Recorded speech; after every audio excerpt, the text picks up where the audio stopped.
My name is Elizabeth, and I'm here to do a book talk that's a little bit unusual. For one thing, I'm not going to be talking directly to the children, I'm going to be talking to the parents.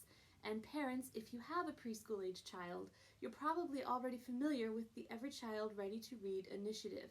That initiative outlines different practices and different skills that children should have when they begin kindergarten to be better prepared to learn how to read when they're in kindergarten. The skill that I want to talk about today is phonological awareness, which is an awareness of the different sounds that are being heard. It's an understanding of the smaller phonemes that make up the syllables of words, sometimes more than one even within a single syllable. And the book I want to talk about is called Pete the Cat and His Four Groovy Buttons by Eric Litwin.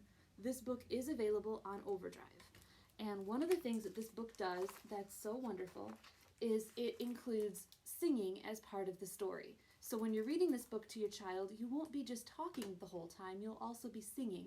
And singing slows down your speech. It slows down the words that you say, and it gives children a chance to hear the smaller sounds within those syllables that make up that word.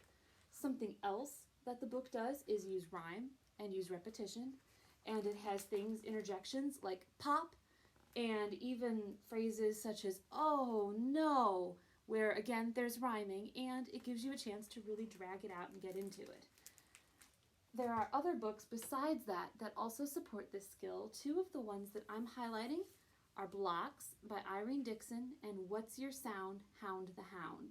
Blocks is great because it uses a lot of repetition, it uses a lot of alliteration where they repeat the same consonants.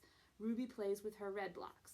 Benji plays with his blue blocks, and it gives children the opportunity to hear the same sound over and over again in different contexts.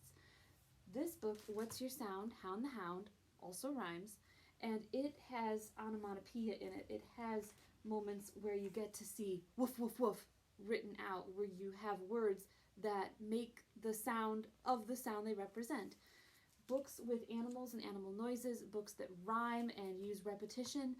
Even if you don't have these particular books, you probably have access to some books that are going to use these same principles. And that's wonderful because when you're reading books like that to your child, you're not just having fun with your child. You're actively creating a foundation that will help them later on. You're actually actively working with them and doing processes that are going to pay off in the future. Thanks for listening, and see you next time.